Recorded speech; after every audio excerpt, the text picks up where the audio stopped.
in deep knowledge classes. Question number first of worksheet second chapter 6 compound interest.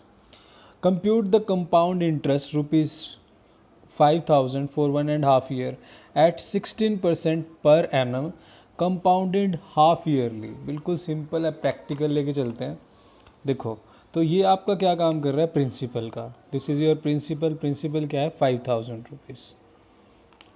Clear. अब half yearly की बात की है तो हाफ ईयरली में क्या हो रहा है, आपका जो 1 ईयर है वो 2 डिवीज़न में जा रहा है. क्लियर, 2 सब डिवीज़न में जा रहा है. यानी अगर हमारा रेट 16% है तो अब वो 2 डिवीज़न में जा रहा है हाफ ईयरली. तो अब रेट अगर हाफ ईयरली की बात हो तो रेट क्या हो जाता है, हम हाफ लेते हैं. यानी रेट कितना लेंगे हम, 8%, यानी 16/2. क्लियर. Now time.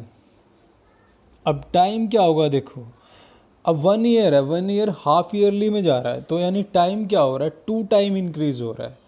ठीक है ना. 1 ईयर में कितने होते हैं, 6 मंथ फिर 6 मंथ, यानी टाइम क्या हो रहा है, ट्वाइस हो रहा है. तो यानी अगर आपका टाइम 1.5 ईयर है तो 1.5 ईयर में कितने हाफ ईयरली होंगे. देखो एक 6 मंथ प्लस फिर 6 मंथ फिर प्लस 6 मंथ, यानी 1 2 एंड 3. तो कितने हाफ ईयर होंगे, 3 हाफ ईयर. तो ये छोटा सा कंसेप्ट है, इसके अकॉर्डिंग क्वेश्चन पे चलते हैं. क्लियर. तो हम 1 बाय 1 फाइंड करेंगे जैसे हमने प्रीवियस वर्कशीट में किया है. पहले फर्स्ट हाफ ईयर का इंटरेस्ट, फिर सेकेंड हाफ ईयर का, फिर थर्ड हाफ ईयर का, इस तरह से इंटरेस्ट लेंगे. तो हम 1 हाफ ईयर का करेंगे तो टाइम 1 लेंगे क्योंकि एक हाफ ईयर का निकाल रहे हैं. ठीक है. तो आगे चलते हैं. Let's start the question. So principal is equal to 5,000 rupees. Rate would be R/2, यानी 16/2 is equal to 8%. मैंने समझा दिया कि कैसे हुआ. एंड टाइम क्या लेंगे, half yearly. 1.5 year means 3 half years. 3 half years होंगे. सो फाइंड करते हैं जैसे हमने वर्कशीट 1 में किया था वैसे ही करना है, बस इसमें हाफ ईयर और क्वार्टर वाला है और कुछ कन्फ्यूज़न नहीं है, सेम है बिल्कुल. So interest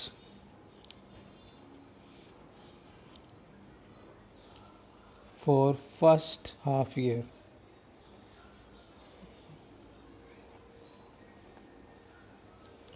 first half year के लिए इंटरेस्ट क्या लेंगे हम, ईयर लिखेंगे यहाँ पर. Same formula P multiply R multiply T into 100. तो डिवाइड में क्या जाएगा, 100. सेम फॉर्मूला जो हमने पीछे यूज़ किया है. तो 5,000 मल्टीप्लाई R कितना है मेरे पास, 8 multiply time first half year है 1/100. 00 कैंसिल, 58 जा 400 रुपीज़. क्लियर. तो आपका फर्स्ट हाफ ईयर का इंटरेस्ट कितना हुआ, 400 rupees. Then amount at the end of first half year. At the end of first half year amount would be कितनी हो जाएगी, प्रिंसिपल प्लस इंटरेस्ट, यानी 5,000 प्लस 400 यानी 5,400. तो ये आपकी एक हाफ ईयरली के बाद ये अमाउंट हुई. अब नेक्स्ट हाफ ईयर में ये क्या बन जाएगा, new principal. Clear. Now new principal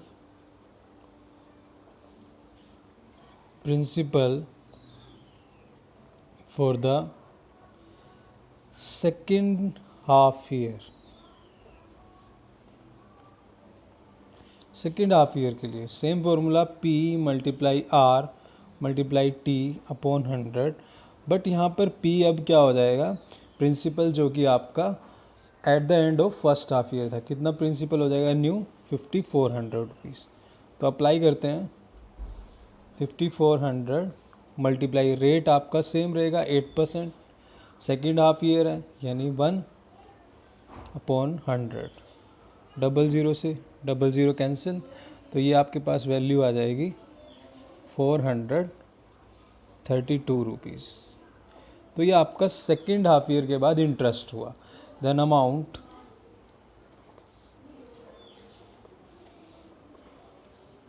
eight the end of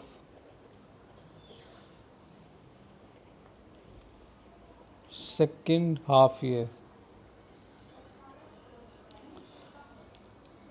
principal plus interest.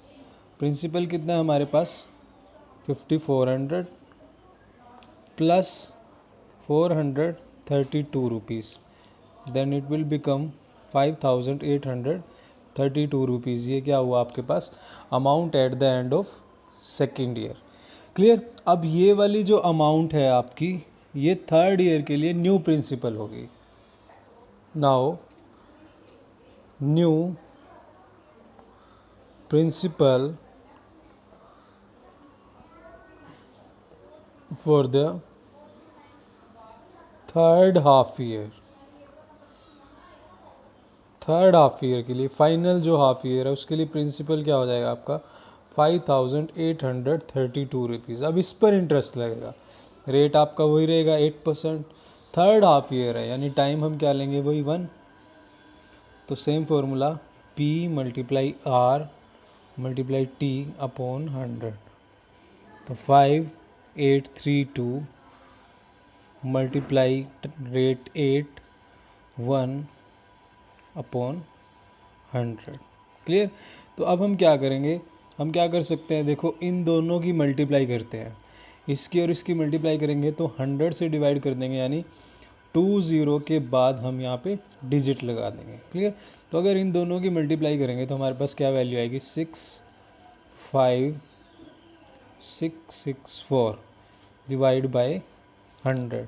तो 100 से डिवाइड करेंगे तो पॉइंट कहाँ लगेगा, यहाँ पर, तो 466.56 रुपीज़। तो ये आपका इंटरेस्ट आया after the end of third half year. Clear. Then amount at the end of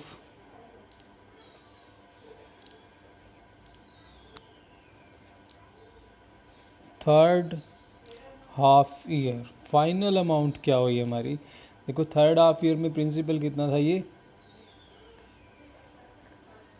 plus interest 466.56, तो ऐड करेंगे तो ये मेरे पास क्या वैल्यू आ रही है 6298.56 rupees. So this is your final amount. Clear. Now compound interest, compound interest क्या होता है कंपाउंड इंटरेस्ट क्या होगा, अमाउंट माइनस प्रिंसिपल। जितना अमाउंट हुआ है उसमें से प्रिंसिपल माइनस करेंगे। मान लो कि अमाउंट मेरा 120 रुपीज़ होता और प्रिंसिपल 100 था, स्टार्टिंग में मैंने 100 रुपीज़ लिए थे, तो मेरे पास कंपाउंड इंटरेस्ट 20 रुपीज़ बनता। ऐसी जो अमाउंट है 6298.56 माइनस कितना प्रिंसिपल था स्टार्टिंग में मेरे पास 5000 रुपीज़, तो मेरे पास कंपाउंड इंटरेस्ट कितना आया 1298.56 रुपीज़। तो ये आपके पास क्या आ गया compound interest, and this is your amount. So thank you very much, please like share and subscribe.